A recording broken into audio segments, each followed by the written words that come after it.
Barack Obama, he's now president. He's been president, what, we're now in his 11th month. And what do you think overall of him? How would you, I think you gave a rating of 4 out of 10 in an interview. Yes. What do you think of him, though, as a person and as a president? As a person, I think he's very charismatic, quite articulate, very, very talented as a politician.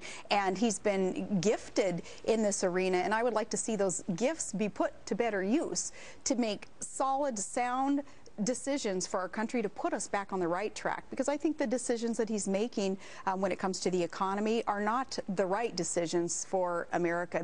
They will not shore up our economy. We're getting further and further away from free enterprise principles that certainly have built up our country and have assisted the small businesses that are the backbone of our economy. We're getting further and further away from that with the government expansion that we see, and I'd like to see him put all of those God-given talents that he is so full of to better use for America. For example, if we look at the economy, let me just appoint you president right now, what would you be doing differently than the stimulus, the omnibus, and the spending and health care? What would you be doing differently? You mean something differently than growing the federal government and digging us further and further into debt and being more and more beholden to foreign countries? Start ramping up domestic supplies of energy so we can be energy independent and more prosperous. That's one. Start cutting the jobs for the job creators so that our small businesses especially can start hiring more and reinvesting what it is that they earn and produce so that they can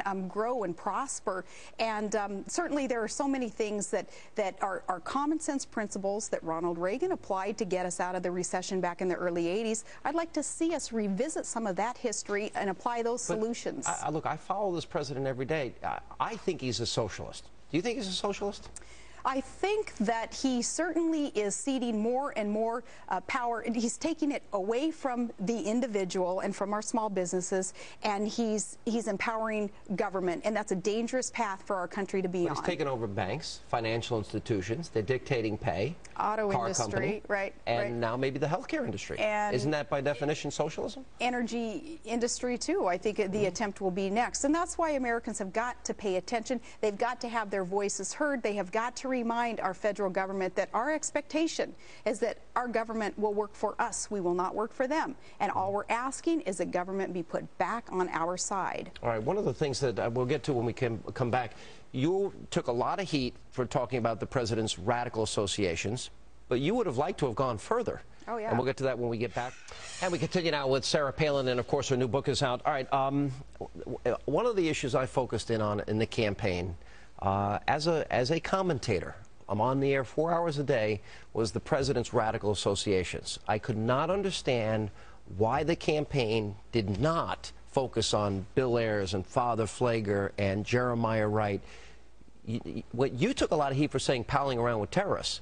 You wanted to talk about Jeremiah Wright. You write in the book. You were told not to. Why? I am still perplexed as to why we weren't fair to the electorate and discuss those associations and the past voting records and the experiences that one of the candidates had in his career. I think that it was quite unfortunate. I would remind people that it wasn't negative campaigning and it wasn't off base to call someone out on their associations and on their voting record. Now, what you did, and other common sense conservatives, what you guys did was try to do the job that a campaign should have done. We really missed the boat on that. You know, it surprised me because, you know, when he said, well, he's only a guy in the neighborhood, a guy you're giving speeches with, a guy you started your political career in his home, you sat on boards with the guy. It wasn't just a guy in the neighborhood. It was a guy that was unrepentant about bombing the Pentagon and the Capitol. And what was worse was it was even more recent that Ayers had said they didn't do enough harm to our country. And for that not to have been condemned by Barack Obama, I thought was a shame. Well, just why not bring up Reverend Wright? GD America, America's chickens have come home to roost. He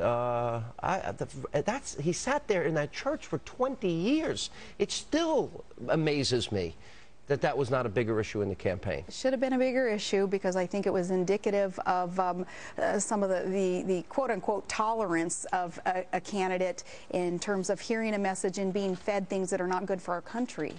Well, is the president then more radical than he let on. Do you think the president's radical? I will not hesitate to say that his associates have been extremely radical, and we see that then in some of the appointments that he has made.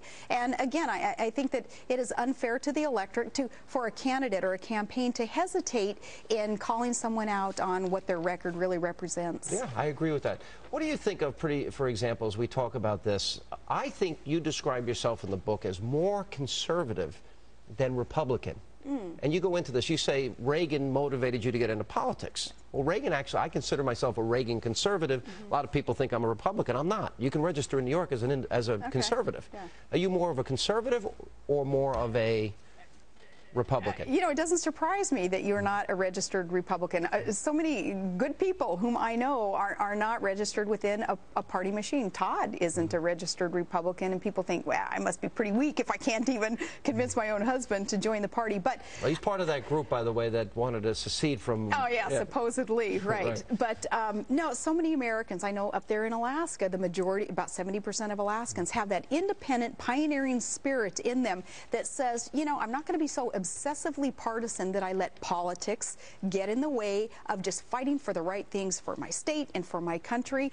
Now, I am a registered Republican because I truly believe that the planks in the platform in that party are the best to build my state and our country. But look, you supported Doug Hoffman in the New York 23rd. And when you did that, that was a big jolt to his campaign. As a matter of fact, according to the latest numbers, he's got a chance to win this thing in the end. That's exciting. But it was but you went against the establishment Republican, who was a liberal Republican. I didn't agree with her on a single issue. I was with you and supporting the conservative candidate. Right. Will that be your future? Will you do the same thing? Well, and in that race, the registered Republican, it seems, was more liberal than the registered Democrat candidate. And so that, you know, that confused a lot of people. I had an opportunity to speak out for a common sense conservative who was also quite independent of the party machinery. Heck yeah, and I would do it again in a heartbeat. What do you think the biggest foreign policy challenge America faces today? Well, fighting the war on terror still. And I'm quite hesitant to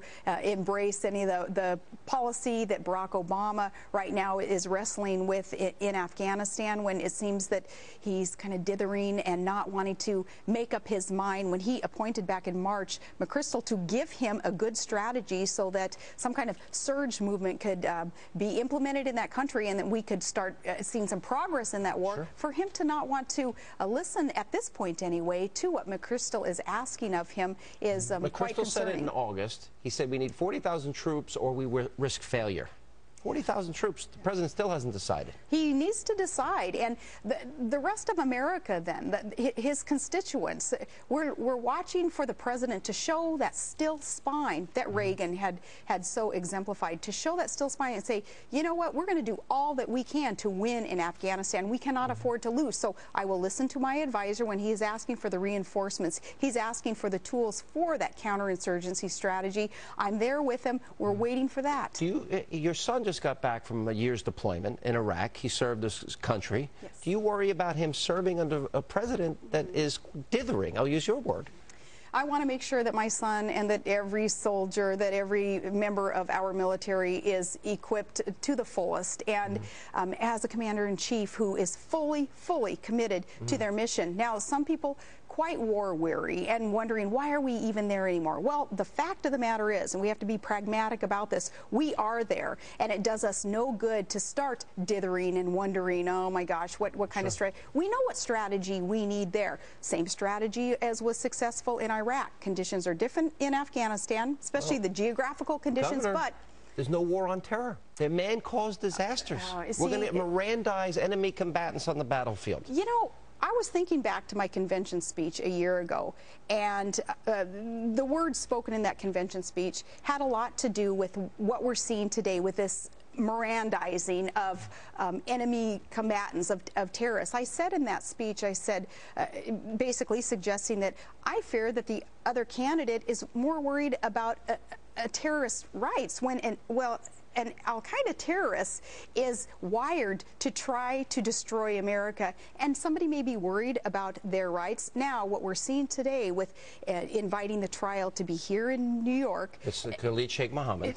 Yes, very scary to think that there would be this assumption that he is protected under our Constitution and has rights when he wants to destroy America.